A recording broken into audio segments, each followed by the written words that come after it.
வணக்கம். ஜோதிடர் சேலம் உமாராணி. இன்றைய பதிவு. இன்னைக்கு பார்க்குற பதிவு என்ன அப்படின்னா, திருமண பொருத்தத்தில் கிரக பொருத்தம் மிக முக்கியமான பொருத்தம், பார்க்க வேண்டிய அவசியம் பற்றி பார்க்கலாங்க.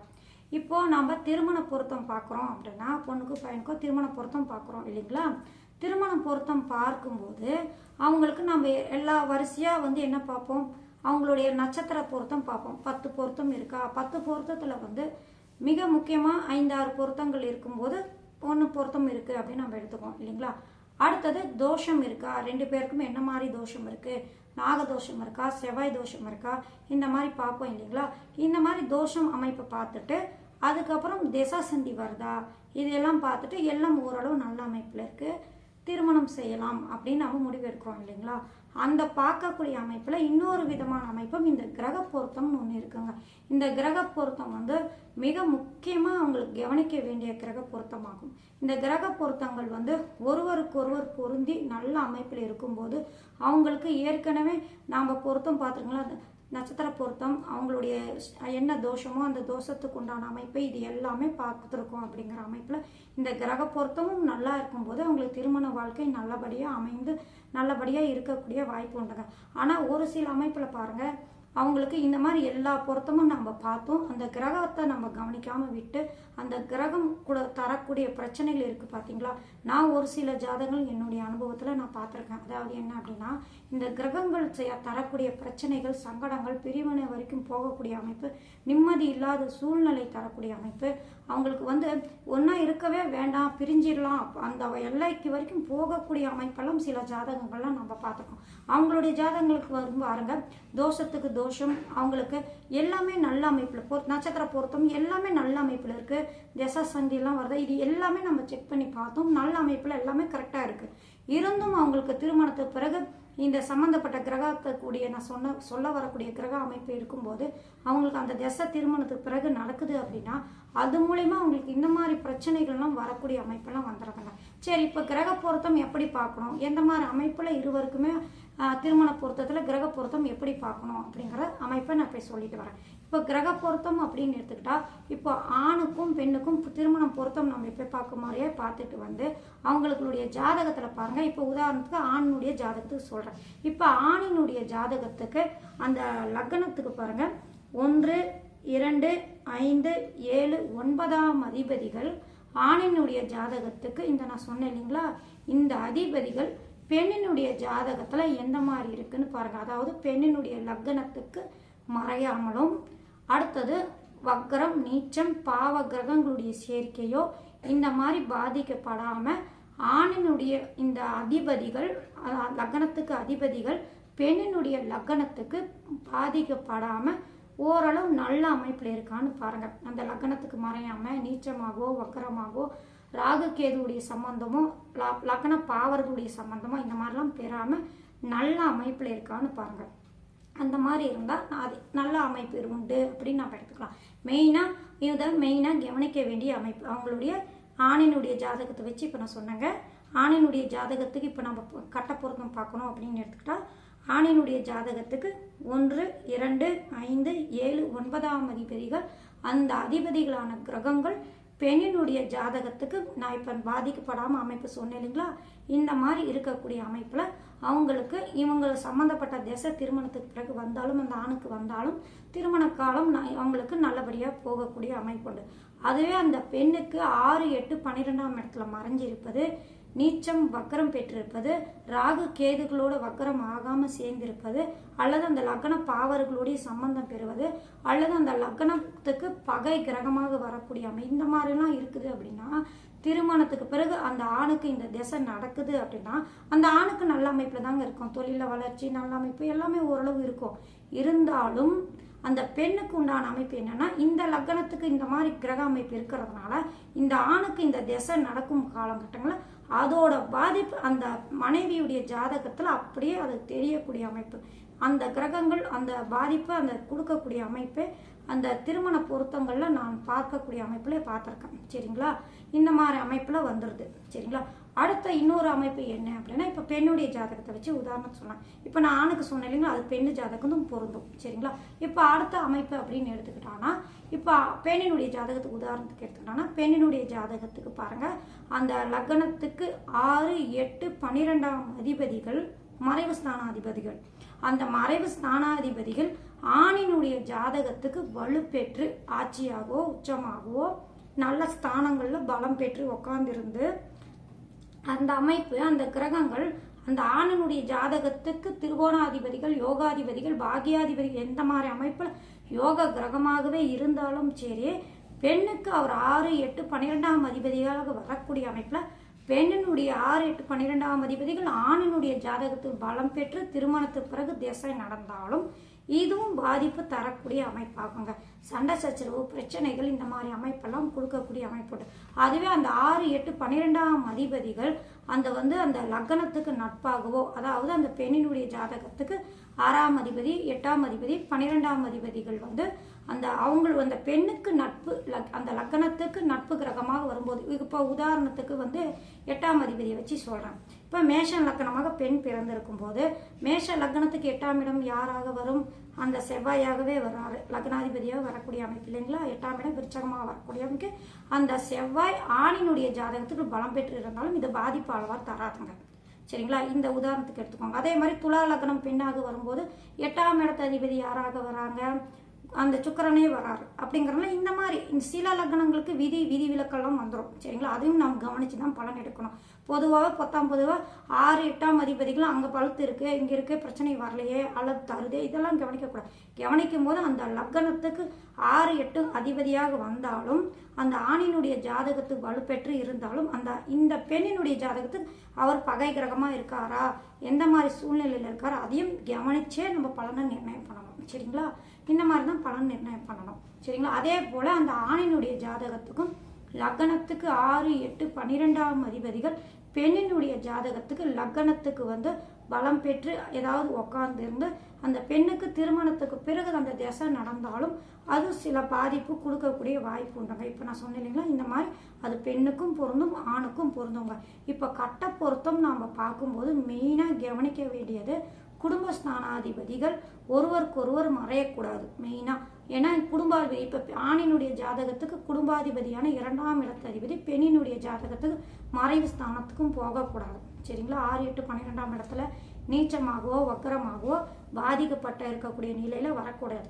அதே போல 5ஆம் அதிபதி பூர்வ புண்ணிய ஸ்தானாதிபதி மெயினாக புத்திரஸ்தானாதிபதி. இப்போ பெண்ணுக்கு புத்திரஸ்தானாதிபதியும் பாக்கியாதிபதியும் அந்த பெண்ணினுடைய குழந்தை பாக்கியத்தை சொல்லக்கூடிய அமைப்பு. இவங்க இருவருமே மிக முக்கியமானவங்க. 5ஆம் அதிபதியும் 9ஆம் அதிபதி.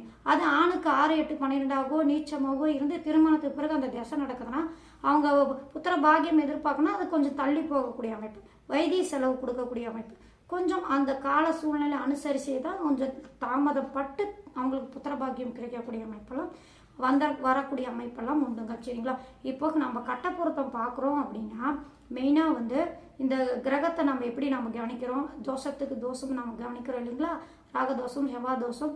அதே போல் பொருத்தங்கள் கரெக்டாக இருக்கா, எல்லா பொருத்தமும் இருக்கா, திசா சந்திகள் வருதா, ஒருவருக்கொருவர் திசா சந்தி வரலாமல் நல்ல அமைப்பில் இருக்கா, இதெல்லாம் நம்ம கவனிக்கிற மாதிரியே ஒருவருக்கொருவர் கட்டங்களில் 2 பேர் ஜாதகத்தையும் பக்கத்தில் வச்சுக்கிட்டு 2 பேருக்குமே லக்னாதிபதிகள் நட்பு கிரகங்களாக இருக்காங்களா, 2ஆம் அதிபதிகள் நட்பு கிரகங்களாக இருக்காங்களா, 5ஆம் அதிபதிகள் நட்பு கிரகங்களாக இருக்காங்களா, 7ஆம் அதிபதிகள் நட்பு கிரகங்களாக இருக்காங்களா, இந்த மாதிரி 9ஆம் அதிபதிகள் நட்பு கிரகங்களாக இருக்காங்களா, அல்லது சமம் கிரகங்களாக இருக்காங்களா, அல்லது ஒருவருக்கொருவர் கிரகங்கள் ஒருவருக்கொருவர் மறையாமல் இருக்குங்களா, அல்லது மறைந்தே இருந்தாலும் பாதிக்கப்பட்டே இருந்தாலும் திருமணத்துக்கு பிறகு அவங்களுடைய திசை வராமல் இருக்கா, இந்த மாதிரி அமைப்பெல்லாம் நாம் பார்த்து அனுசரித்து தான் நாம் திருமண பொருத்தத்தையும் குறித்து தரணுங்க. இந்த திருமணத்துக்கு பிறகு இந்த திசை வருதுன்னா நம்ம கொஞ்சம் அனுசரித்து போங்க. கொஞ்சம் பிரச்சனை வரக்கூடிய அமைப்பெல்லாம் இருக்குது, கொஞ்சம் அனுசரிச்சுட்டு போங்க. ஏன்னா 2ஆம் அதிபதி மறைவு ஸ்தானத்தில் 7ஆம் அதிபதி மறைவு ஸ்தானத்தில் இருந்தாலும் அவங்களுடைய ஜாதகத்தில் அது பலம் பெற்று இருக்கும்போது குடும்பத்தில் இருந்தாலும் அவங்களுக்கு குடும்பத்துக்குள்ள பிரச்சனைகள், சங்கடங்கள், கருத்து வேறுபாடுகள், ஒற்றுமை குறைபாடு வரும். ஒரு வீட்டில் இருந்தாலும் நிம்மதி இல்லாத சூழ்நிலை, இதெல்லாம் இருந்தாலும் பணம் கொற்ற பிரச்சனைகள், பணம் மூலயமா பிரச்சனைகள், வேலைகள் மூலயமா பிரச்சனைகள், ஏதாவது ஒரு மனக்குறைவு அந்த ஜாதகருக்கு அந்த திசா காலங்களுக்கு ஏதாவது ஒரு ரூபம், அந்த கிரகம் என்ன ஆதிபத்தியமோ, அந்த கிரகம் என்ன காரகமோ, அது எல்லாம் கலந்தே அந்த ஜாதகர்கள் இருவருக்குமே குடும்பம் வரும்போது, கணவன் மனைவின் அப்படின்னு வரும்போது, அந்த கட்ட பொருத்தங்களில் பிரச்சனை இருக்கும்போது அவங்களுக்கு உண்டான திசை அப்போ நடக்குது அப்படின்னா இருவருக்குமே கலந்தே தான் பலனை தருங்க. சரிங்களா? ஒரே மாதிரி இருக்கு, அதாவது ஒருவருக்கு நல்லா இருக்கும், ஒருவருக்கு நல்லா இருக்கு, இந்த மாதிரி நான் சொன்னேன் இல்லைங்களா? இந்த மாதிரி அமைப்பில் உங்களுக்கு கலப்பு பலனாகவே உங்களுக்கு தரக்கூடிய அமைப்பு. மெயினாக நம்மளுக்கு பாருங்க, அவங்களுடைய அமைப்பில் இந்த கட்ட பொருத்தம், கிரக பொருத்தம் நம்ம கண்டிப்பாக அவங்களுக்கு பார்க்கணும். பார்த்து தான் நம்ம நிர்ணயம் பண்ணணும். அப்படியே இருக்குது, கட்டத்தில் பிரச்சனை இருந்தால் அவங்களுக்கு திருமணத்துக்கு பிறகு கொஞ்ச காலம் அவங்க சம்மந்தப்பட்ட திசை வரல அப்படின்னா, மற்ற பொருத்தம் எல்லாமே நல்லா இருக்கு, இவங்க சம்மந்தப்பட்ட திசை வரலங்க அப்படின்னு இருந்தால் நீங்கள் திருமணம் தாராளமாக செய்யலாம். அதால் எந்த ஒரு பாதிப்பு வரச்சு. புத்தி வருமே, அப்போ பிரச்சனை வராதுன்னா புத்தி அவ்வளோவா பிரச்சனை தராதுங்க. எப்பவுமே புத்தி அப்படிங்கிறது ஓரளவு தான் பலன் தரும், அதிகமாக தராச்சு. பெரிய பிரச்சனை வரும்போது சின்ன பிரச்சனையாக வந்துட்டு போயிடும். ஏன்னா திசைங்கிறது பெரிய பிரச்சனை, புத்தியும் போது சின்ன பிரச்சனை தான் கொடுக்குமே தவிர அதிகமாக கொடுக்காது. ஏன்னா தசாநாதனை ஒத்துழைப்பு மீறி புத்திநாதன் செயல்பட மாட்டார். அப்படிங்கிறதுனால புத்தியால் பாதிப்பு வராது. அந்த திசையை முழுமையாக நடக்கும் பட்சத்தில் தான் அவங்களுக்கு அந்த திருமண காலங்களில் திருமணம் முடிஞ்சதுக்கப்புறம் அது சம்மந்தப்பட்ட திசையை வந்தால் மட்டும்தான் பாதிப்பு அதிகமாக கொடுக்கும். அதுக்கப்புறம் அவங்களுக்கு குரு பார்வை, 2ஆம் இடம், 7ஆம் இடம் இதெல்லாம் பொறுத்து அதை அனுசரித்து பலன் தரும். சரிங்களா? ரொம்ப மோசமாக இருந்தால் தான் பிரிவினை வரைக்கும் போகும். இல்லைன்னா ஓரளவு குடும்பத்துக்குள்ளே நிம்மதியில் ஏற்கனவே சொன்னீங்களா, அது ஆதிபத்தியம், காரகம் எல்லாம் பொறுத்து கலந்து பலன் தரக்கூடிய அமைப்பு. அது அந்த ஜாதகத்தை பார்த்து நிர்ணயம் செய்யக்கூடிய அமைப்பு. சரிங்களா? இப்போ பொதுவாக அந்த லக்கணத்துக்கு மெயினாக, அதாவது குடும்பாதிபதி ஏற்கனவே சொன்னேன் இல்லைங்களா, மெயினாக இன்னொரு வாட்டியும் சொல்லிடுறேன். ஒரு ஆணினுடைய ஜாதகம், பெண்ணினுடைய ஜாதகத்தை இரண்டுமே பொருந்தும். ஒருவருடைய ஜாதகத்துக்கு 1, 2, 5, 7, 9ஆம் அதிபதிகள் வந்து ஆணுக்கு இந்த அதிபதிகள் பெண்ணுக்கு மறையக்கூடாது. அதே போல் பெண்ணுக்கு இந்த அதிபதிகள் ஆணுக்கு மறையக்கூடாது, நீச்சம் வக்ரம் ஆகியிருக்கக்கூடாது. 6, 8, 12ஆம் அதிபதிகள் ஒருவருடைய 6, 8, 12ஆம் அதிபதிகள் இன்னொரு ஜாதகத்துக்கு வலுப்பெற்றும் இருக்கக்கூடாது. அதே போல் வலுப்பெற்று அப்படியே இந்த மாதிரி இருந்தாலும் திருமணத்துக்கு பிறகு அவங்களுடைய திசை வராமல் இருப்பது சிறப்பை தரும். சரிங்களா? வந்தால் பாதிப்பு பிரச்சனை கொடுக்கும். அடுத்தது இன்னொரு அமைப்புனா, முடிந்த வரைக்கும் உபய லக்னத்துக்கு திருமணம் பொருத்தம் பார்க்கறது கொஞ்சம் கம்மி இருந்தால் பரவாயில்ல. அப்படியே நீங்கள் பொருத்தம் பார்க்குறீங்க, உபய லக்னம்னு என்ன அப்படின்னா, மிதுனம், கன்னி, தனுசு, மீனம், இந்த 4 கிரகங்கள் லக்னங்கள் வந்து உபய லக்னங்கள். இந்த உபய லக்னங்களுக்கு திருமணம் பொருத்தம் நம்ம பார்க்கணும் அப்படின்னா, அந்த 7ஆம் இடம் வந்து கணவன் அல்லது மனைவியை குறிக்கக்கூடிய பாவம் இல்லைங்களா? அந்த அதிபதிகளுடைய நிலை எப்படி இருக்குன்னு பார்த்துக்கோங்க. அந்த அதிபதிகள் பலம் பெற்று நின்று திருமணத்துக்கு பிறகு அவங்களுடைய சம்மந்தப்பட்ட திசை வருது, ஒரு 10 வருஷம் கழிச்சு திசை வந்தாலும் சரிங்க. இந்த உபய லக்னத்துக்கு பொறுத்த வரைக்கும் பாருங்க, இப்போ உதாரணத்துக்கு வந்து ஆண் வந்து கன்னியா லக்னம், பெண் தனுசு லக்னம் இப்படி எடுத்துக்கோங்க. இந்த லக்னத்துக்கு 7ஆம் இடம் பாதகஸ்தானமாக வருது இல்லைங்களா? இந்த அதிபதிகள் பலம் பெற்று இருக்கும்போது அவங்களுக்கு ஒருத்தருக்கு திசை வருது, ஒருத்தருக்கு திசை வரலாமல் இருக்கும் பட்சத்தில் பாருங்க, அப்படி வந்தோன்னா பிரச்சனை பிரிவினை அதிகமாக கொடுத்துரும். ஏன்னா 7ஆம் இடம் பாதகஸ்தானமாக வரக்கூடிய அமைப்பு அப்படிங்கிறதுனால இதையும் சேர்த்தே நம்ம கவனிக்கணுங்க. அதே உபய லக்னத்துக்கு நீங்கள் பார்க்குறீங்க அப்படின்னா, அந்த அதிபதிகள் 7ஆம் இடத்து அதிபதிகள் ஏதாவது ஒரு விதத்தில் கொஞ்சம் பாதிக்கப்பட்டோ அந்த லக்ன சுபர்களுடைய சம்பந்தமோ அல்லது திருமணத்துக்கு பிறகு அவங்க திசையே வராமல் இருக்கும் பட்சத்தில் அவங்களுக்கு பாதிப்பு அதிகமாக தராது. சரிங்களா? முடிந்த வரைக்கும் அந்த உபய லக்னத்துக்கு பார்க்கும்போது மிக கவனத்தோடு சேர்த்து பார்க்கக்கூடிய அமைப்பு. அடுத்தது பாதகாதிபதிகளும் ஒருவருடைய பாதகாதிபதி இன்னொருவருடைய ஜாதகத்துக்கு பலம் பெற்று இருக்கக்கூடாது. பலம் பெற்று இருந்தால் திருமணத்துக்கு பிறகு அந்த திசை வரும்போது அது வருது அப்படின்னா அதுக்குண்டான பலன்களையும் சேர்த்தே தான் தரும். சரிங்களா? இது கட்ட பொருத்தம் பார்க்கும்போது ஒருவருடைய கட்டத்துக்கு அந்த மெயினான இருக்கக்கூடிய கிரகங்கள், அதாவது நான் சொன்னேன் இல்லைங்களா, இந்த கிரகங்கள் பெண்ணினுடைய ஜாதகத்தும் சரி ஆணுடைய ஜாதகம் சரி, அந்த அதிபதிகளுடைய நிலையை மெயினாக நம்ம கவனிக்கணுங்க. அதே போல் 6, 8, 12ஆம் அதிபதிகளுடைய நிலைகளும் அந்த கிரகங்களுடைய வலு இருக்கா என்ன அப்படின்னு ஒவ்வொன்றும் நிதானமாக நம்ம ஆராய்ந்து பார்த்து தான் அந்த பலனை நிர்ணயம் பண்ணணும். சரிங்களா? பொதுவாக நம்மளுக்கு பொருத்தம் எல்லா பொருத்தமும் இருக்குது, தோஷத்துக்கு தோஷம் இருக்குது, ஒரு தசை சந்தி அதுவும் எதுவும் இல்லை, ஓரளவு நல்ல அமைப்பில் இருக்குது, நம்ம பொருத்தம் கல்யாணம் பண்ணி வச்சிடலாம் அப்படின்னு நம்ம பண்ணி வச்சுட்டா அது திருமணத்துக்கு பிறகு பாருங்கள் அவங்களுக்கு இது எதிலாவது ஒரு மாட்டிக்கும் போது அதுதாங்க பிரச்சனை, சங்கடங்கள், பிரிவினை, டைவர்ஸ் வரைக்கும் போறாங்கன்னா இதுல இருக்க அது மறைமுகமா நம்மளுக்கு காட்டும். அந்த கிரகங்கள் அவங்களுக்கு உண்டான பிரச்சனைகளை நம்ம ரொம்ப ஆய்வெடுத்து கவனிச்சு பார்க்கும்போது அது நம்ம கண்ணுக்கு நல்லாவே தெரியும். ஏன்னா அந்த லக்னத்துக்கு ஒரு சுபர் யோகர் தானே, அவங்களுக்கு நல்லபடியா தானே திசை நடந்துட்டு இருக்கு, ஏன் அவங்களுக்கு பிரச்சனை வருது, இந்த ஆணினுடைய ஜாதகத்தும் சுபர் யோகர் வளர்த்து தானே திசை நடந்துட்டு இருக்காரு அப்படின்னு நம்ம கவனிச்சு அந்த இதுலயே பார்த்துட்டு போவோம். ஆனா அந்த கிரகம் இந்த பெண்ணினுடைய ஜாதகத்துக்கு எப்படி இருக்கு, அதே போல இந்த பெண்ணுக்கு இந்த மாதிரி யோகாதிபதிகள் வலுத்து திசை நடந்துட்டு இருந்தாலும் அந்த ஆணுக்கு அந்த கிரகங்கள் யாரு, அந்த 6, 8, 12ஆம் அதிபதிகளா வராங்களா, இந்த மாதிரி அமைப்பு பாதகாதிபதியா வராங்களா, இந்த மாதிரி இருக்கா, என்ன அமைப்பு நம்ம பார்த்தானா நம்மளுக்கு அப்படியே கண்ணுக்கு அப்படியே தெரியுங்க. இந்த மாதிரி அமைப்பு இருந்து ஏதாவது அந்த மாதிரி பிரச்சனை இருக்கு அப்படின்னா அந்த திசை முடிகிற வரைக்குமே அவங்க அனுசரித்து போகக்கூடிய அமைப்பாக தான் இருக்கணும். மீறி போனாங்கன்னா அந்த பிரச்சனை பெருசாக போயிடுங்க.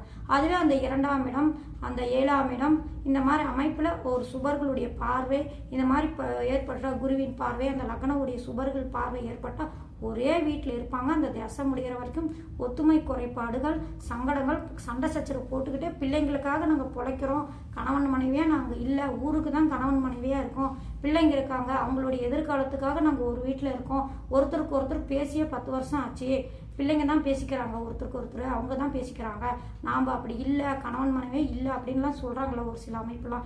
இந்த கிரக அமைப்பு வரக்கூடிய பிரச்சனைகள் தான் அவங்க காட்டுது. அதுவே அது அந்த திசை மாறும்போது ஒற்றுமை சரியாக போயிடும். கணவன் மனைவிக்குள்ளே இருக்கக்கூடிய கருத்து வேறுபாடுகள், பிரச்சனைகளும் அனுசரித்து அப்படியே வாழக்கூடிய அமைப்பில் சரியாக போயிடுங்க.